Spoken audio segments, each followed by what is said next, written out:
Morjesta. Oltais Omegan parissa taas vaihteeksi. Tällä kertaa olisi vuorossa ilmastoinnin täyttö ite. Pitää aina kaikki tehdä itse. Mikä tämäkin tehdä itse. Niin täällä tosiaan on sellainen probleema ollut aina, että täällä ilmastoinnin kompressori, josta näkee erittäin huonosti tuolta, mutta se vuotaa jostakin sieltä paineet pihalle. Eli tämän ilmastoinnin joutuu täyttämään joka vuosi käytännössä. Niin mä nyt päätin tehdä sellaisen homman, että mä ostin tämmösen setin, millä saa itse täytettyä. Ja no tämä maksoi noin 60 €. Ja jos tämä tekee jossakin, niin se olisi 100 € ainakin. Ja tää on tosiaan Easy Klima-merkkinen setti. En oo tämmöstä ikinä ennen testannut, mutta no nyt on sitten aika kokeilla, että onko tuommoista mihinkään. Mitä sisu? Ne on kierräkkö puntoa siellä. Joo. Hyvä. Voi. Ja katti meni. Katti on hukas jossakin. Tää pakkaus sisältää tämän täyttölaitteen lisäksi. Samanlainen, missä on tämmönen mittari. Niin pari tämmöstä kylmäaineputiloa. Eli tämä on R134A vastaava tai R12 vastaava tämä kylmä aine. En tiedä mitä tästä oikeasti on, mutta en mä tiedä onko sillä mitään merkitystäkään. Tässä on nämä ohjeet.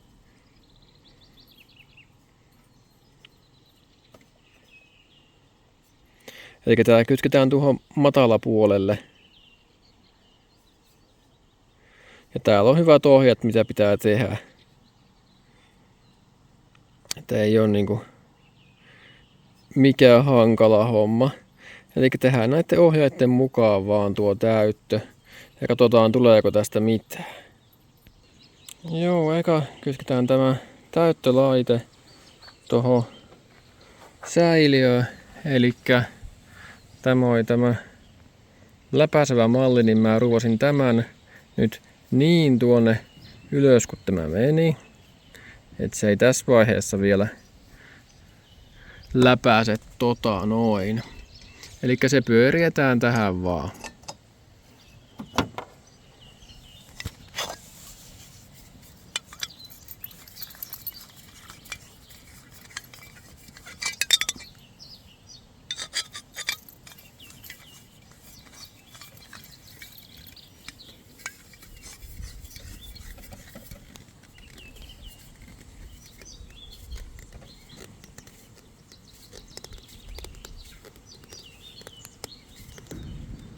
No, ja se olisi siellä nyt.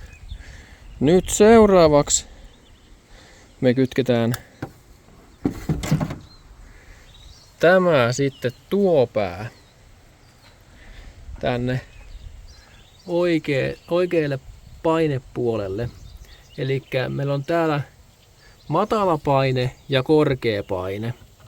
Ja me halutaan täyttää matalan paineen puolta. Eli tämä menee pelkästään tuohon pienempään liittimeen, eli tohon.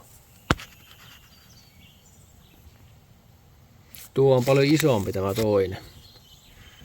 Eli tässä ei ole vaihtoehtoja, me kytketään se tänne.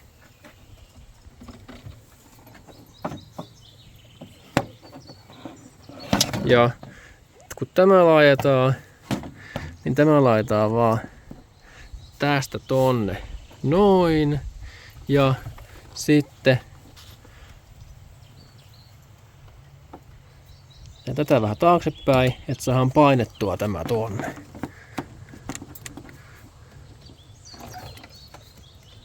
Noin, ja nyt se on siellä kunnolla.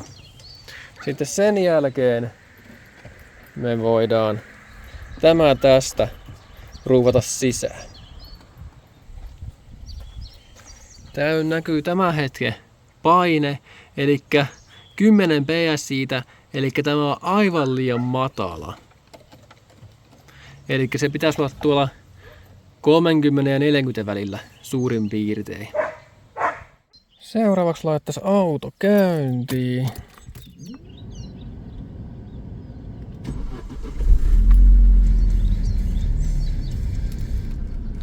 Ja musiikki pauhahti täysillä. Eli mä otan tämän nyt niin vielä kuin vaan saa. Eli tänne lowlle ja tuuletus laitaan täysille. Näin. Ja antaa tässä olla nyt useamman minuutin ajan. Kuten varmaan kuulette, niin täältä kuuluu tuo hydraulisten venttiilinostinten naputus. Voisiko teillä antaa mitään vinkkejä tähän, jotain kepulikoonstia, miten tosta pääsee eroon? Elikkä mä tähän kokeilin jo tämmöstä kuin X1R, mutta tää vaan pahenti tilannetta. Eli tästä ei ollut mitään hyötyä. Eli olisiko tähän mitään mitä tolle voisi tehdä ennen kuin laittaa uutta osaa? Antakaa vinkkiä, niin en jaksais lähteä purkaa nyt tässä vaiheessa ja olisi siinä vähän jonkun verran hommaa vaihtaa niitä hydraulinostimia ja kaiken näköistä. Mutta joo, pistäkää kommentteja, jos jotain vinkkiä antaa, että mikä tuohon voisi auttaa. Mutta joo, on käynyt tuossa semmosen vartin jo tämä auto. Ja sitten voi lähteä ruuvaamaan painettavaa, että saadaan painetta tuonne ylemmäs. Ja täällä ohjeessahan luki, että meidän pitäisi saada tänne se 25-45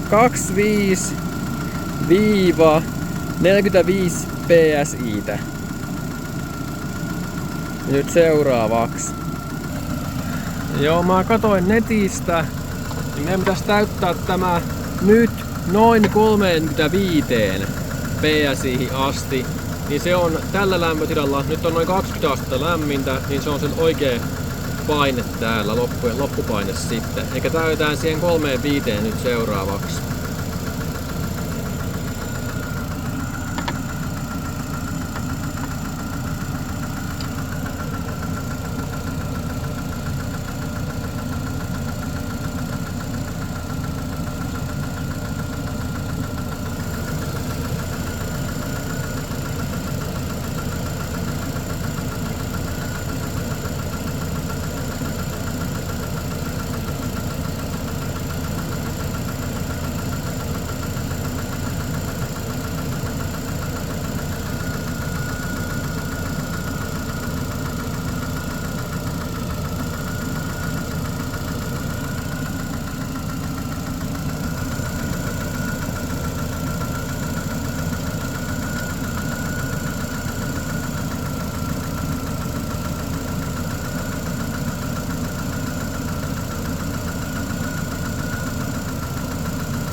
Joo, se täyttyikin ihan älyttömän nopeasti. Nyt siellä on 45 jo. Elikkä tuo maksimi, mitä tonne kantti laittaa. Elikkä joo, otetaan se nyt pois tuolta. Seuraavaksi.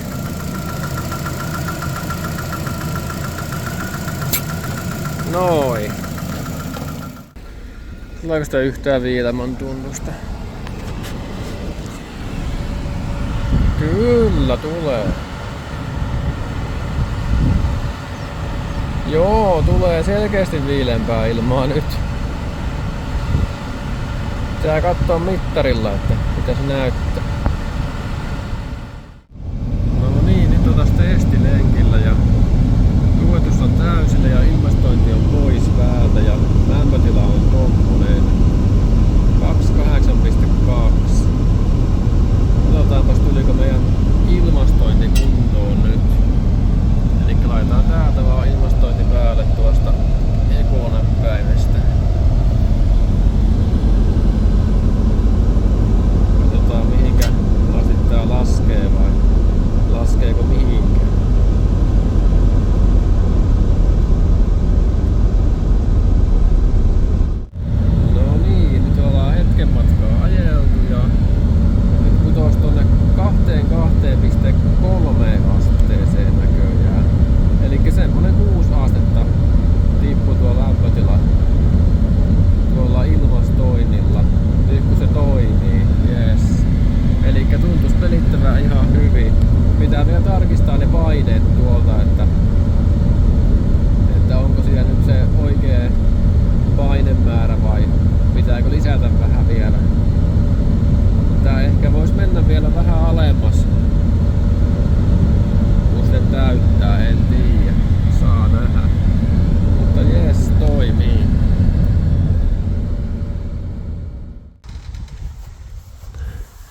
hyvältä näyttää paine vielä. Pikkasen se on laskenut. Mutta se on varmaan ihan normaaliakin. Yes. No joo, noin saatiin vaan ilmastointi pelittämään. Yes. 2,1 asteeseen laski enimmillään lämpötila. Mutta se mun mittaustapa ei ollut kyllä mikään maailman paras, mutta no kumminkin jotain osviittaa sai, että nyt toimii ainakin tuo ilmastointi. 18 astetta siellä oli pyynti, mutta 2,1 vaan laski jostain syystä. En tiedä sitten mistä se johtuu. Mutta aika oikea paine tuolla ainakin näyttäisi oleva, että ei pitäisi siitä olla ainakaan kiinni. Mutta joo, eipä tällä kertaa tämä enempää. Morjens!